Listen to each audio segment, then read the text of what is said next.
사람은 누구나 이 삶의 이유가 있습니다.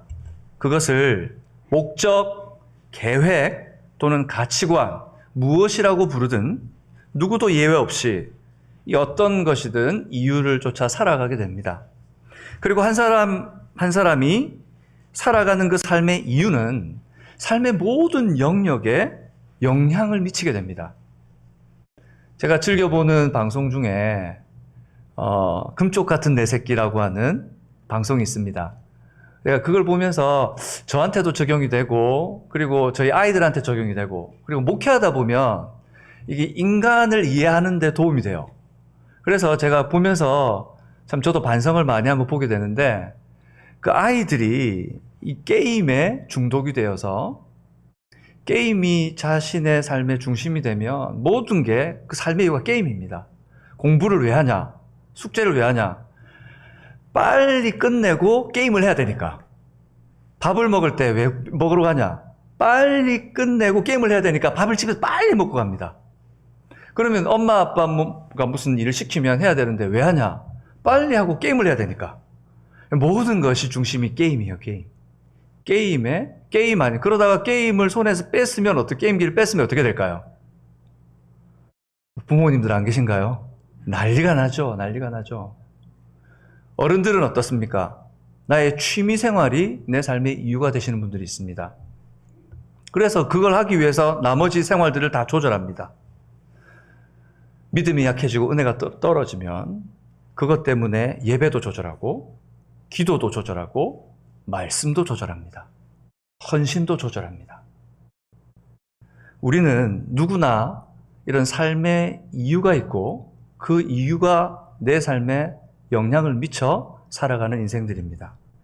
그처럼 이 땅에서 예수님의 말씀을 쫓아 살아가는 사람들이 있습니다. 내 삶의 이유가 말씀이요, 예수요, 그리고 하나님의 나라인 사람들이 있습니다. 그들을 사명으로 사는 사람들, 교회라고 부를 수 있을 것입니다. 여러분, 사명으로 사는 사람들, 그것이 교회라면 사명이 도대체 뭐예요? 이 사명이 뭡니까? 우리 송구영신 예배를 통해서 함께 나눴죠? 예수님께서 교회의 머리 되신 예수님, 우리의 주권을 가진 예수님께서 주신 우리의 본질과 사명은 뭐예요? 제자 삼는 것입니다. 뭐라고요? 제자 삼는 것입니다. 옆에 분에게 제자 삼읍시다. 제자 삼읍시다. 제자 삼읍시다. 작게는 내 가정에서 우리 아이들에게, 많게는 넓은 공간에 나가서 내 눈에 보이는 영혼들에게. 그래서 이 사람들은 모든 삶의 부분에서 어떻게 제자 삼지? 그런 거룩한 고민을 하고 살아가는 사람들입니다. 어떻게 저 영혼을 온전케 예수님 닮게 하지? 어떻게 우리 아이들을 어떻게 예수님 닮게 훈육을 하지? 어떻게 우리 구역에 있는 분들을, 우리 교회에 있는 분들이 예수님 닮도록 내가 도우면 되지? 이것이 그들의 거룩한 고민이 됩니다. 우리 교회가 이런 말들과 기도들이 가득 차기를 기대합니다. 이런 것들이 나눠졌으면 좋겠습니다. 오늘 우리가 살펴볼 유대인들 앞에 나타난 이 새로운 공동체, 성령의 역사와 복음의 기초 위에 세워진 교회, 사명으로 사는 교회입니다. 이미 사람들 사이에 이 교회는 소문난 교회였습니다. 왜요? 오순절날에 있었던 충격적인 성령 강림의 역사 때문에 쉽게 잊혀질 수 없는 교회였기 때문입니다. 사람들은 그 사건을 목격했고 들었고 보고 있었고, 그래서 이 교회에 대해서 소문과 소문으로 유명한 교회였습니다. 그뿐 아니라 그들의 삶의 역사에서 그들을 통해 일어나는 일들은 세상을 놀라게 할 만한 충격적인 일들이 일어납니다. 여러분, 사도행전을 읽어보십시오. 집에 가셔서 사도행전을 꼼꼼히 읽어보시면 하나님의 일이 그들을 통해 어떻게 일어나는지를 보게 됩니다. 오늘 말씀을 통해 이 교회, 참교회의 모습을 확인하고 말씀에 순종하여 우리 방주 선교교회가 그 걸음을 걸을 수 있게 되기를 주님의 이름으로 축복합니다. 이 교회의 특징을 몇 가지로 나눠볼 수 있겠지만 오늘은 그 첫 번째 말씀을 나누고 다음 주에 계속 이어서 말씀을 나누도록 하겠습니다. 오늘 나누려고 하는 이 공동체는 세상 사람들이 말하는 것처럼 비슷한 사람들이 자신들의 목적을 위해 만든 조직이 아니었습니다. 나하고 좀 비슷한 사람들이 의견이 맞으니까 같이 해봅시다 라고 만든 조직이 아니었습니다. 뿐만 아니라 개인의 이익이나 여기에 들어가면 뭔가 권력을 잡을 수 있는 곳이야, 세상의 권력이 되는 조직도 아니었습니다. 탁월한 인간 지도자가 있어서 그 사람만 따라가면 뭔가 얻을 수 있겠다고 생각하는 사람들이 모인 조직도 아니었습니다. 그렇습니다. 여러분, 교회는 그런 공동체가 아닙니다. 우리의 목적을 이루고 세상 앞에 소리를 내기 위해 힘을 사용하거나 어떤 특정한 사람 지도자를 따르는 모임, 그것은 교회가 아닙니다. 그런데 안타까운 것은 많은 교회들의 분쟁과 어려움을 들여다보면 그 이유가 바로 우리가 나누던 이런 요소들이 우선된 교회들인 것을 확인하게 돼요. 그래서 참 슬프기도 하고 가슴 아픈 모습들을 봅니다. 남의 일이 아니라 바로 우리 일이잖아요. 몸된 교회 일이잖아요. 사도행전을 교회의 역사라고 말할 수 있을 거예요. 사도행전 전체는 예수 그리스도를 주와 그리스도로 고백한 사람들이 이제 한 공간 안에 모여서 예수님 안에 살아가는, 사명으로 살아가는 공동체로 모이기 시작한 역사가 기록되어져 있습니다. 1장에 보면 예수님의 제자들은 십자가에 죽으시고 부활하여 승천하신 예수님께서 약속하신 것들 붙들고 기도했습니다. 그리고 기다렸어요. 그런데 이 사람들이 너무 약해요. 너무 미약하고 너무 보잘것없어요. 오히려 사도행전 24장에 보면 이 사람들 뭐라 부르냐면 나사렛 이단이라고 불렀어요. 그러니 사회적으로 환영받는 공동체였을까요? 환영받지 못하는 공동체였을까요? 환영 못 받는 공동체였습니다. 뿐만 아니라 유대인과 그 당시 다스리고 있던 로마 정부는 이 소수의 사람들을 핍박하고 사회적으로는 소외시켜버렸습니다. 그러니 얼마나 연약하고 잦고 힘없고 그리고 바람 불면 넘어질까? 자기의 어떤 정체성과 터조차도 잡지 못하는 미약한 공동체였습니다.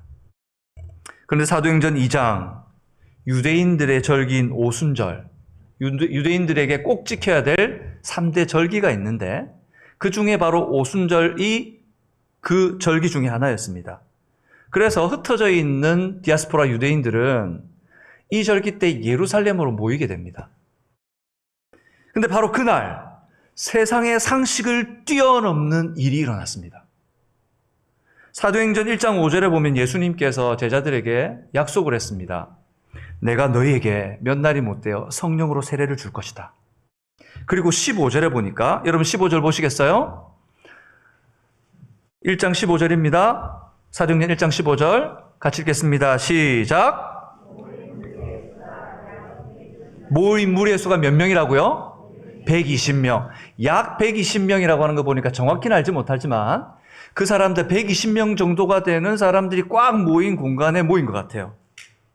그리고 2장 1절에 보니 오순절이 이미 이름에 그들이 다 같이 한 곳에 모였어요. 예수님의 그 약속을 붙들고 그 미약한 사람들이 한 공간 안에 모였어요. 그리고 2장 2절과 3절 이렇게 말합니다. 우리 같이 읽어보겠습니다. 시작. 호련히 하늘로부터 급하고 강한 바람 같은 소리가 있어 그들이 앉은 온 집에 가득하며 마치 불의 혀처럼 갈라지는 것들이 그들에게 보여 각 사람 위에 하나씩 임하여 있더니, 그리고 4절, 그들이 다 성령의 충만함을 받고 성령의 말하게 하심을 따라 다른 언어들로 말하기를 시작하니라. 여러분, 이런 초상식적인 일, 상식을 뛰어넘는 일, 도대체 감당할 수 없는 일, 이것을 한 단어로 뭐라 부릅니까? 기적이라고 부릅니다. 기적. 기적이 일어났습니다.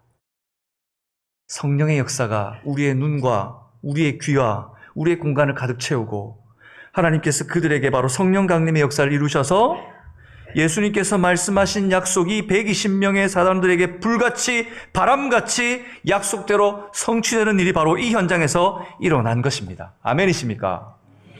여러분, 하나님은 신실하신 하나님이십니다. 하나님은 약속을 분명히 이루어 가신 하나님인 걸 저는 믿습니다. 여러분, 어떤 삶을 살고 계십니까? 주님과의 관계 속에서 어떤 약속을 여러분 품고 살고 계십니까? 성경의 말씀들이 그대로 이루어질 것을 믿습니까? 하나님은 신실하셔서 그때나 오늘이나 오늘 사랑하는 주의 백성들을 향한 약속을 이루어 가실 것을 믿습니다. 그리고 성령의 충만을 받은 베드로와 11사도가 모든 사람들 앞에서 선포하기 시작합니다. 근데 여러분, 지금 베드로가 지금 하는 모습은 놀라운 일이에요. 사람들 앞에서 막 선포하기 시작해요. 그런데 지금 막 이 일이 있기 전 베드로가 어땠는지 아세요? 예수님 십자가에 죽으셨을 때 실망하고 모든 것을 포기하고 물고기 잡으러 갔어요. 성경에는 고기나 잡으러 가자. 그래서 가서 물고기 잡고 있었어요. 근데 예수님께서 그런 실망하고 지푸라기도 잡을 것 없이 그냥 마음에 지쳐있는 그들을 부활하신 몸으로 찾아가서 잡아 데려오셔서 그들을 바로 이 공간 안에 기도하도록 세우셨습니다. 어쩌면 우리도 그런 지친 마음과 낙담된 마음이나 연약하여 내가 온전히 붙들 수 없는 상황이 있을 수도 있습니다. 하지만 우리 주님 신실하셔서 우리를 지금 부르시는 것을 믿습니다. 그리고 각 나라에 흩어져 있던 1.5세 또는 2세라고 말할 수 있습니다. 이미 유대 땅에서 나간 지 오래되어서 1.5세나 2세가 된 그들이 지금 예루살렘에 가득 모여 있습니다. 그런데 무려 10개국 이상이나 되는 사람들이 베드로와 제자들이 성령을 이 하시는 말씀을 고백했을 뿐인데 모두가 그들의 언어로 알아듣습니다. 성령의 역사도 너무 기적 같은 일이지만 흩어져 있던 언어들이 단 한 번의 말로 다 통합되는 역사가 바로 지금 여기 일어나고 있는 겁니다. 이런 일이 어디에 있었죠, 여러분? 성경 속에? 바로 바벨탑 사건 이전에 있었어요. 이 사건 속에서 하나님께서 어떻게 하나님의 백성들을 회복하실지를 이미 보여주고 계신 거예요. 어떤 사람들은 이 사건을 보면서 놀라고 당황했습니다. 어떤 사람들은 세술에 취했다고 비아냥거렸습니다. 교회를 신앙생활을 하다 보면 꼭 어떤 은혜를 받거나 정말 하나님 역사가 있어 막 고백하며 뜨거운데 주변에 있는 사람들이 그걸 보면서 그냥 놀라는 사람들도 있지만 비아냥거리는 사람들이 꼭 있어요. 꼭 있어요. 근데 그게 세상 사람들이면은 쉽게 넘어갈 텐데 이게 믿음의 형제들일 때는 마음이 너무 힘들어요. 우리 성령께서 우리의 마음을 붙드시고 하나님의 은혜가 우리에게 임하여서 형제들이 그런 마음을 나눌 때 마음껏 사랑해주고 마음껏 축복해주고 마음껏 보듬어 줄 수 있는 따뜻한 공동체가 되었으면 좋겠습니다. 오늘 8절에서 11절 초반부를 보면 바로 그 모습이 잘 표현되어 있습니다. 그럼 여러분, 성령께서 도대체 제자들에게 무엇을 말하게 하셨을까요? 그 말이, 그 언어가 모든 사람들에게 언어로 들렸는데 어떤 말씀을 하게 하셨을까요? 11절 중반부부터 기록되어 있는데 우리 같이 읽어볼까요? 시작! 우리가 다 우리의 각 언어로 하나님의 큰일 말함을 듣는도다 하고, 다시 읽어볼까요? 시작! 우리가 다 우리의 각 언어로 하나님의 큰일을 말함을 듣는도다 하고, 무엇을 들었습니까? 하나님의 큰 일을 들었어요. 이 놀랍고 역사적인 사건에 하나님의 큰 일을 들었는데 더 궁금해지네요. 하나님의 큰 일이 뭐죠 도대체? 사도행전 2장 14절에서 36절이 베드로의 설교인데 그게 구체적으로 설명이 다 되어 있지만 여러분과 저는 오늘 전체를 요약하는 36절 말씀을 한번 확인하면서 볼게요. 36절입니다. 시작! 그런즉 이스라엘 온 집은 확실히 알지니 너희가 십자가에 못 박은 이 예수를 하나님이 주와 그리스도가 되게 하셨느니라 하니라. 하나님의 큰 일이 뭐죠? 바로 나를 위해 십자가를 지시고 자기 자신을 버리시며 죽음을 이기시고 부활하셔서 나의 주와 그리스도가 되신 예수님에 대한 소식입니다. 복음입니다. 여러분, 복음입니다. 이 복음을 듣고 사람들이 반응합니다. 이 복음을 들었을 뿐인데 오늘 37절 마지막 보면 형제들아 우리가 어찌할꼬? 라고 사람들이 반응하기 시작합니다. 여러분, 바른 복음이 들어가면요, 예수님을 인격적으로 만나면 살아있는 말씀에 심령이 반응하게 되어 있습니다. 그런데 왜 우리가 반응하지 못할까요? 첫 번째는 바른 복음이 증거되지 못하는 현장에 살고 있다고 말할 수도 있겠죠. 하지만 바른 복음이 선포되어도 그 말씀에 반응하지 못하는 이 땅에 사는 수많은 사람들을 봅니다. 왜요? 주님을 잃어버린 채 살아가고 있기 때문입니다. 주님이 아닌 내가 중심이 된 인생으로 살고 있기 때문입니다. 오늘 우리가 살아있는 복음이 예수 그리스도를 인격적으로 만나는 역사가 일어나 우리가 주님께 마음껏 반응할 수 있기를 바랍니다. 여러분의 마음으로 찬양하고 말씀을 듣고 그리고 헌신하는 일들이 우리의 중심으로부터 일어나는 역사가 일어났으면 좋겠어요. 누군가가 떠밀어서 누군가가 부탁해서가 아니라 나를 사랑하신 주님 앞에 반응하는 역사가 일어나기를 바랍니다. 바로 그때 성령께서 베드로의 입을 빌어 선포하십니다. 38절 회개하여 예수의 이름으로 세례를 받고 죄사함을 받으라. 여러분, 기독교의 신앙은 회개로부터 시작됩니다. 내 죄를 주님께 자복할 때부터 우리의 신앙이 시작되는 거예요. 이상하죠? 내가 죽어야 내 속에서 성령의 역사가 하나님의 은혜가 시작됩니다. 여러분, 어떤 삶을 살고 계십니까? 정말 회개해야 될 내 삶들을 주님 앞에서 정리하셨습니까? 내가 정말 주님 앞에 고백하고 돌아와야 될 내 삶의 문제를 해결하셨습니까? 오늘 그 삶을 해결하시기 바랍니다. 그리고 그들에게 세례를 받으라고 말씀합니다. 세례를 받을 때, 물 세례를 줄 때 물을 위에 얹잖아요. 그 물 밑으로 나는 죽고 이제 예수로 거듭난 인생, 그런 인생 살아야 된다고 그들에게 말하는 겁니다. 그러면 죄 사함을 받고 그때 성령이 위로부터 우리에게 부어져 우리의 인격과 우리의 고백으로 예수를 주와 그리스도로 고백하는 하나님의 사람으로 살게 된다는 거예요. 근데 39절에 보니까 이 약속이 모두에게 다 일어난 사건이 아니라 하나님이 부르시는 자들에게 하신 것이라고 말씀해 놓고 있습니다. 다시 말하면 이 약속은 태초 전부터 하나님께서 예정하시고 부르셔서 작정된 사람들에게 일어난다는 것입니다. 그러면 고민이 생기잖아요. 나는요. 누가 그럼 그런 사람입니까? 우리는 몰라요. 누가 그런 작정된 사람인지. 그건 하나님의 작정 안에 들어 있습니다.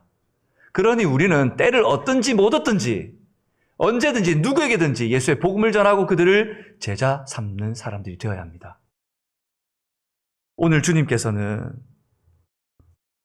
택하신 사람들을 부르신다고 하셨는데 이 사건으로 회개하고 주님께 돌아오는 사람이 무려 3,000명이나 되었습니다. 사도행전 2장 40절과 41절 이렇게 말합니다. 같이 읽어볼까요? 시작. 여러 말로 확증하며 권하여 이르되 너희가 이 패역한 세대에서 구원을 받으라 하니 그 말을 받은 사람들은 세례를 받음에 이날의 신도의 수가 3,000이나 더하더라. 여러분, 회개하고 돌아오고 주님 앞에 나온 사람이 몇 명이라고요?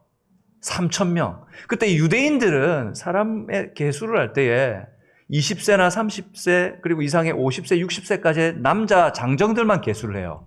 공식 문서에는. 그렇다면 여기에 3,000명이 돌아왔다는 말은 최소한 곱하기 2. 그죠? 곱하기 3. 엄청난 역사가 일어나는 거예요. 그러니 이 사건을 보던 모든 유대인들이 이 공동체를 잊을 수가 없는 교회, 소문난 공동체가 된 거예요. 그런데 구원을 받으라 해서 세례를 받았는데 여기 모인 사람들이 성경에 오늘 기록한 게 사람들의 수가라고 말하지 않아요. 여기 모인 군중의 수가라고 말하는 게 아니라 여러분 보세요. 41절에 이날에 어떤 수가? 신도의 수가, 성도의 수가, 믿음으로 주와 그리스도로 고백한 거듭난 사람들의 수가 3천이 되었다는 거예요. 놀라운 역사입니다. 놀라운 은혜입니다. 하나님께서 예정하고 부르신 친백성을 세상 속에서 찾아내시는 역사가 지금 일어난 것입니다. 복음, 예수를 들을 때 하나님의 백성들은 반응합니다. 요한복음 10장에 보면 나는 목자고 너희들은 양인데 목자는 양들의 이름을 각각 불러내 인도하고 양들은 주인의 음성을 아는 고로 주인이 부를 때에 주인에게 달려온다고 말했습니다. 복음은 주님의 말씀입니다. 그래서 살아있는 심령들은, 택함 받기로 작정된 영혼들은 복음을 들을 때 반응하게 되어 있습니다. 사랑하는 여러분, 그래서 교회는 우리가 경영하는 것이 아닙니다. 여러분 계획하시는 거 있죠? 새해에 여러분도 계획하실 거 아니에요? 이렇게 뭐 내가 뭘 해야 되고, 어떤 사업을 해야 되고. 여러분들 2021년도를 돌아보시면 여러분들 계획하신 것의 몇 %가 이루어졌어요? 50%? 30%? 교회는 어때요? 교회는 우리가 계획하고 우리가 막 세우고 그래서 우리가 재정을 막 집중하고 우리가 이거 하자라고 우리가 결의하면 그러면 교회의 마지막 연말 결산할 때 우리의 계획대로 다 이루어지나요? 여러분, 교회는 우리가 경영하는 것이 아닙니다. 교회는 교회 머리 대신 예수 그리스도께서 주장하시는 공동체입니다. 우리는 기록하신 말씀과 주님께 주시는 감동과 순종, 내게 주신 이 생명의 역사에 감사해서 그냥 순종하는 공동체입니다. 아멘?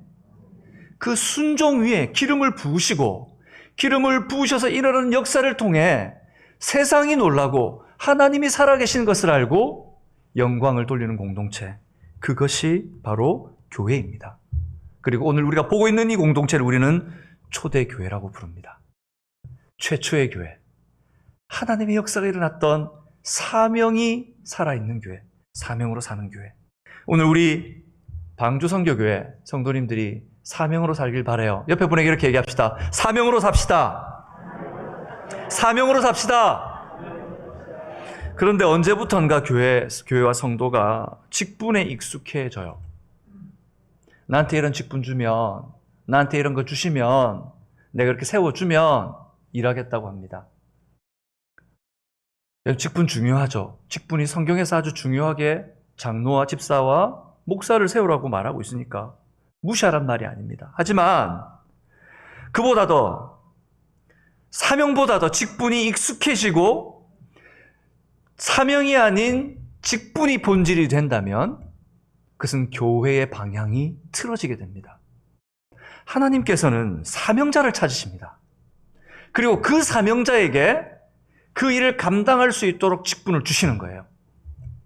그런데 이 순서가 바뀌어서 직분을 가지면 사명이 생기는 것처럼 그러면 교회에 문제가 생기기 시작해요. 성경은 분명히 이야기합니다. 온전케 하여 선한 일을 감당하게 하라. 온전케 된 사람들이 선한 일이 누구의 일이에요? 하나님의 일. 제자 삼는 것이 누구의 일이었어요? 예수님의 일. 그것을 온전히 감당할 수 있게 되는 겁니다. 예수님께서 어느 날 갑자기 제자들에게 내가 사마리아로 가야겠다 말씀하셨어요. 제자들이 놀랬습니다. 사마리아에 간다고요? 사마리아에 간다고요? 상식을 깨는 말이었습니다. 당시에 유대인들이 사마리아에 간다는 것은 있을 수가 없었습니다. 왜냐하면 사마리아 사람들을 굉장히 하층민 취급했고 또 나쁘게는 거의 이 말씀드려 죄송합니다. 개 취급하듯 했어요. 실제적으로 성경을 연구해보면 그보다 더 심하고 더 무시한 민족이 사마리아 민족이었어요. 그래서 하루 만에 갈 길을 돌아서 3일 만에 가는 사람들이 유대 사람들이었어요. 근데 예수님이 뭐라 그러시죠? 나 사마리아에 가야겠다. 마치 목적을 가지고 가는 것처럼 뉘앙스가 느껴져요. 무슨 목적이 있으셨던 것 같아요. 그래서 예수님께서 마침내 한 우물에 도착했습니다. 그때 시간이 한낮에 정오였어요. 그때는 상식적으로 유대인들도 안 돌아다녀요. 저는 성지순례를 가지 못했지만 성지순례를 다녀오신 분들에게 얘기를 들어보니까 정오가 아니라 그냥 아침 지나서 조금만 시간이 지나도 더워서 움직일 수가 없다 그러더라고요. 정오가 되면 진짜 사람들이 없대요. 그때는 너무 뜨거워서 사람들이 아예 안 나온대요. 이 당시, 그때나 지금이나 똑같겠죠, 그죠? 사람들이 다니는 시간대가 아니에요. 그런데 예수님이 한 우물에 주저앉아서 누구를 기다리듯 계십니다. 그때 멀리서 물동이를 맨 여인 하나가 와요. 이 시간에? 성경에는 없지만 예수님께서 아마 빙그레 웃으셨을 것 같아요. 딸아, 이제 오는구나. 예수님께서 기다렸던 그 여인이 지금 오고 있습니다. 예수님께서 말을 걸어 대화를 시작하십니다. 나에게 물 좀 주오. 여자가 퉁명스럽게 대답합니다. 아니, 유대인이면서 어떻게 사마리아 여자인 나에게 물을 달라고 할 수 있죠? 예수님께서 대답하십니다. 하나님의 선물에 대해서 알고 지금 이 말을 하는 내가 누군지 안다면 오히려 당신이 나한테 부탁했을 텐데, 당신에게 생명의 물을 줄 수 있을 텐데. 그래서 여자가 더 퉁명스럽게 얘기합니다. 아니, 지금 이 우물이 얼마나 깊은데, 그리고 당신이 그릇 하나 없으면서 도대체 당신이 누구길래 물을 기를 수 있다, 물을 준다고 말하는 거예요? 그때 예수님께서 여인에게 말씀하십니다. 요한복음 4장 13절과 14절 말씀입니다. 13절을 제가 읽겠습니다. 예수께서 대답하여 이르시되 이 물을 마시는 자마다 다시 목마르려니와 14절 같이 읽어볼까요? 내가 주는 물을 마시는 자는 영원히 목마르지 아니하리니 내가 주는 물은 그 속에서 영생하도록 솟아나는 샘물이 되리라. 아멘. 이 여자의 마음이 열리기 시작했어요. 영원히 목마르지 않는 물이라고? 내가 이제 여기 물을 길러 오지 않아도 된다고? 여자의 마음이 열리기 시작했어요. 왜요? 16절에서 22절까지를 보면 이 여인을 묶고 있는 쓴뿌리가 무엇인지 요한복음에 설명해 놓고 있어요. 이 여인은 남편이 여럿이었습니다. 그리고 지금 살고 있는 남자는 남편도 아니고 동거인이었습니다. 유대인의 율법으로 볼 때에 이 여자는 돌에 맞아 죽어야 합니다. 사람들이 이 여자를 뭐라고 불렀겠습니까? 예전에 제가 살 때 이런 말씀을 강단에서 죄송합니다만은 그런 여자를 막 비아냥거리면서 제가 살 때도 저희 동네에서 그렇게 막 불렀던 게 기억이 나요. 얼마나 인격적으로 못 오기겠어요. 사람들의 낯을 어떻게 보고 살겠어요. 사람들이 없는 이 한낮에 그 떼약볕에 물동이 들고 그래도 살려고 물 길러 온 거예요. 그런데 그 여인에게 영원히 목마르지 않는 물을 준다고요? 제가 그러고 싶습니다. 그렇게 살고 싶지 않습니다. 이제 그렇게 살고 싶지 않습니다. 저에게 그런 물이 있었으면 좋겠습니다. 여자의 마음이 열리기 시작했습니다. 바로 그 여인이 복음을 들은 거예요. 복음이 뭐예요, 여러분? 굿뉴스, 기쁜 소식이잖아요. 그 여인의 귀에 들리고 예수님께서 그에게 복음을 제시하십니다. 그 여인이 거기에서 예수님을 인격적으로 만나 영접하고 마을로 들어가 그 여인이 그렇게 피하며 살았던 그 사람들에게 복음을 전하는 사건이 요한복음 4장에 기록되어 있습니다. 그리고 주님께서 이 복음을 통해 이 말씀을 보면서 예수 믿는 사람이 누구인지를 마치 사도행전에서 복음을 듣고 회개했던 사람들처럼 지금 이 여인도 그렇게 회개하는 모습을 보면서 교회의 본질적 특징이 무엇인지 요한복음 4장 23절 이렇게 말씀하십니다. 제가 읽을게요. 아버지께 참으로 진짜로 진실로 예배하는 자들은 영과 진리로 예배할 때가 오나니 곧 이때라. 아버지께서는 자기에게 이렇게 영과 진리로 예배하는 자들을 찾으시느니라. 24절 함께 읽겠습니다. 시작. 하나님은 영이시니 예배하는 자가 영과 진리로 예배할지니라. 아멘. 여러분, 교회는 어떤 공동체여야 합니까? 예배하는 공동체입니다. 이 예배란 말이 주일 정해진 시간, 수요일 정해진 시간, 새벽에 정해진 시간 와서 예배하는 그런 사람들 얘기하는 게 아니에요. 우리는 자꾸 예배 드려서 내가 하나님께 예배 드렸다고, 예배 드려준다고 나를 위로해요. 그리고 아무 감정, 아무 마음, 아무 감동 없이 그냥 예배를 드리고 돌아가면 내가 예배자인 걸로 착각합니다. 이 예배는 내 인생, 내 삶에서 하나님만이 가장 높으시며 주님만이 모든 예배의 영광을 받으실 뿐입니다라고 고백하는 삶을 이야기하는 거예요. 그것이 바로 예배라는 거예요. 교회는 위대한 지도자를 중심으로 사람의 계획과 목적을 이루기 위해 인간들이 계획하고 노력해서 세운 공동체가 아닙니다. 하나님의 주권적인 사역으로 시작된 공동체입니다. 하나님의 백성을 찾으신 아버지의 뜻과 계획으로 시작된 공동체라고요. 그 하나님께서는 지금도 하나님의 교회를 보호하십니다. 하나님께서는 그 하나님의 교회를 찾고 계십니다. 그렇게 살아가는 하나님의 사람들에게 은혜 베푸시기를 기다리고 계십니다. 사랑하는 여러분, 사명으로 사는 공동체, 참교회, 그 특징이 첫 번째 뭡니까? 세상으로부터 부름받은 하나님의 백성들이라는 것입니다. 같이 읽어볼까요? 세상으로부터 부름받은 하나님의 백성들. 그러면 세상으로부터 부름받은 하나님의 백성들, 왜 하나님께서 부르셨어요? 왜 우리를 부르셨어요? 예배하기 위해서입니다. 예배하라고 부르셨습니다. 여러분, 우리가 하나님을 예배하기 위해 하나님께서 우리를 초청하셨어요. 여러분의 삶에 참된 예배가 회복되는 은혜가 있기를 바랍니다. 팬데믹 때문에, 아이들 때문에 교회를 나오지 못하는 많은 젊은 성도들이 있습니다. 기도해야 합니다. 그들이 그곳에서도 주님을 예배하고 주님을 찬양하고 하나님의 은혜를 깨닫고 성령의 은혜를 경험하게 하여 주옵소서. 하나님의 은혜로 뜨거워져서 견딜 수 없는 사람들은 여러분, 이 자리에 나오고 싶은 마음이 일어나요. 전도하고 제자 삼고 주님의 말씀대로 살아갈 마음이 불일 듯 일어나요. 우리는 이제 누군가를 판단하고 누군가를 평가하고 이야기하기보다 더 감싸 안고 기도해야 될 때입니다. 그들을 위해 기도해 주십시오. 지금 보이지 않는 형제 자매들이 있다면 그들의 이름을 부르며 기도합시다. 주님 살려달라고, 깨워달라고.